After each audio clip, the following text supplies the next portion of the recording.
How hard is it to pass your driving test?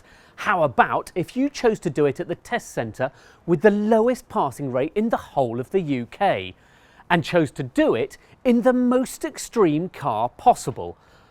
I mean, what was I thinking? I'm going to regret this. This is Speak on the outskirts of Liverpool. Pass rate just 27%. And this is the 1000 horsepower Lamborghini Revuelto, complete with scissor doors, woeful turning circle, speed bump scraping ride height and zero rear visibility. Now, it doesn't specifically say anywhere that you can't do your driving test in a Lamborghini Revuelto, but if you tried, you'd be refused because, like the mini convertible Smart 42 and Toyota IQ, all-round visibility isn't good enough. Nevertheless, we are going to press on. It does meet all other criteria, as far as I can work out.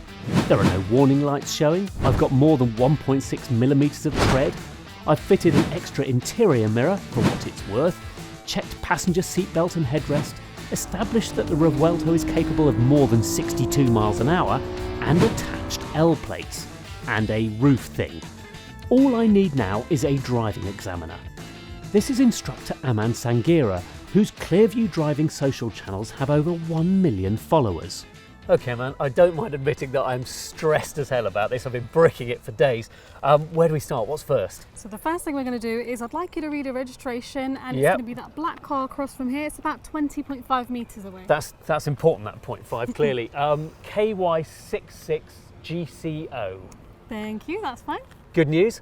And then what do we do next? So the next thing is I'd like you to answer one of the tell me questions. So we're going to walk up to the car and I'd like you to open the bonnet and tell me how you would identify the engine oil and check it's at the correct level. Right. Okay, fine. I'm excited about this bit.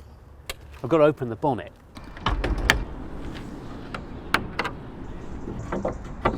So what we're looking at here is a 6.5 litre V12, 814 horsepower and 190 horsepower of hybrid, so it's like over 1,000 horsepower. They've actually spun the engine through 180 degrees from the old one. I'm going to just stop you right there. Could you identify where the engine oil would be and how do you check it's at the correct level? Okay, the engine oil is here and you'd take it out, you have to wipe it clean, put it back in and make sure it's between the min and max markers. Okay, thank you. Oh, right, good news. Okay, I'm all set. Okay, so what we're going to do now is throughout the drive, I want you to follow the road ahead. Whenever I need you to turn, I'm going to tell you in plenty of time. If I'm not saying anything, just continue ahead. A part of the drive will be independent driving, which is where I'm going to give you a series of directions, maybe use a bit of sat nav in that as well. We'll do one manoeuvre and we may also carry out the emergency stop. Right. Okay. Okay. All right, when you're ready, let's start the engine. I don't have to, I can roll in an electric on this.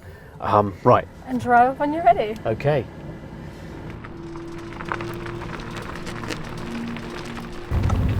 And at the end of this road, turn left. So off we go around Speak on my mock driving test. Reversing around a corner is apparently no longer a thing, but there are various manoeuvres you might have to do, such as a hill start, pulling out from behind a parked car, stopping at the side of a road, and so on. You can pull in and park up on the right hand side of the road, please. Don't worry about the drives, just over across the right.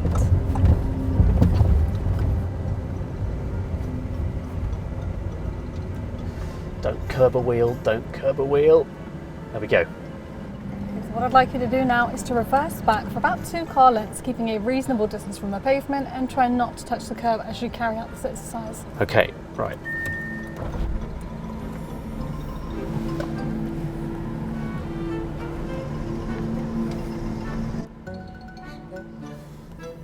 Right, there we go. Okay. Okay. Thank you. Drive off whenever you're ready. Okay.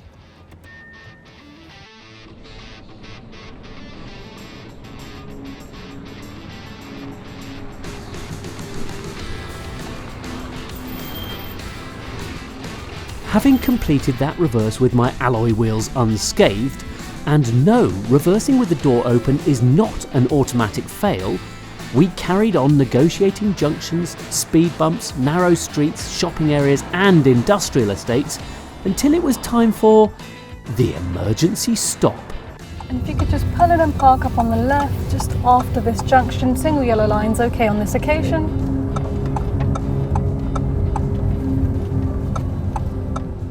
But I'm going to need a bit of notice when you want to do the emergency stop, because I really ought to try and warm the carbon ceramic discs up. Yeah. And ideally, I need to press aero mode, get the rear wing up, and really sort of go for that downforce. I think that's going to make the difference. I don't think we're going to have time if a child runs out in front of us, though.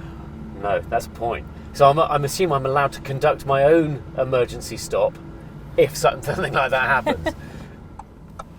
Okay, so shortly I'm going to get you to carry out the emergency stop. As you're driving down this road, I want you to just drive normally, and I'm going to look around, and when it's safe, I'm going to give you this signal, stop. As soon as you get that signal, I'd like you to stop the car as quickly and as safely as possible. Imagine a child's come running out in front of you at that point. Right, okay. Okay, but wait for my signal before you stop the car. Fine. Okay. Drive off when you're ready. See you hope.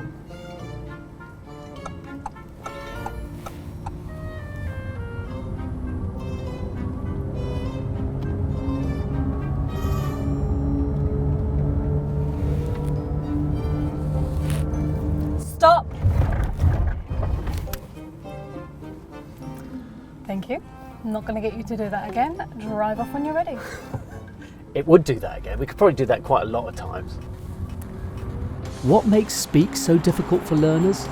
Hammond reckons it's a combination of narrow streets, awkward, closely stacked junctions, heavy traffic around Liverpool Airport next door, and confusing road markings. Want a tip, learners of Speak? Head to Montrose in Scotland and its 74.8% pass rate. Tell you what, I'm not getting much opportunity to use 9,500 revs around here. Definitely don't need to, by the looks of these roads. A driving test typically lasts about 40 minutes, and midway through mine I was starting to relax. And then... Oh!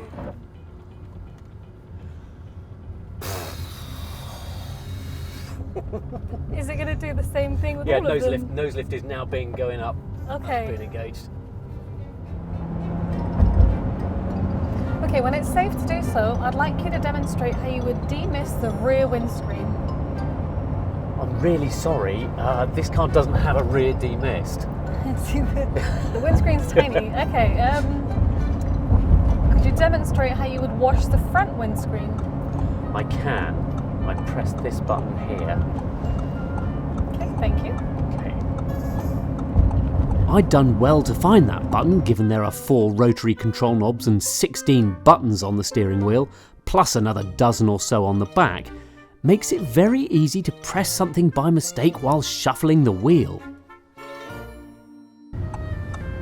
You know, if the worst was to happen, we would be very safe in here. This car has like a carbon chassis tub. It's like really, really super strong. Well, hopefully nothing will be happening today. Yeah, I hope nothing like that's going to happen as well.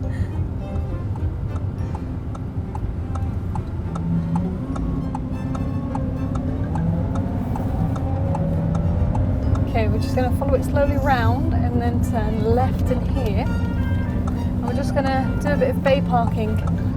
Right. So what I'd like you to do, just turn in left. And we'll just drive up a bit further and see where the space is. What we'll do at the end is we'll turn towards the right and then just stop in the middle. And then I'd like you to reverse back into one of those spaces in front. Okay.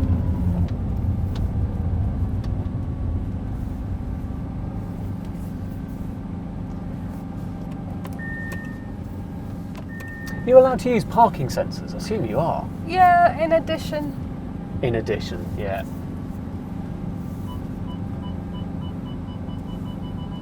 Okay, that's the end of your test, and I'm pleased to tell you that you've passed. Oh, really? Yeah. Oh, fantastic. That was a great drive. That's such a relief. Oh, thank you so much. That's right, well done. Brilliant. Right, I can go and drive this properly now. Yeah. Oh, awesome.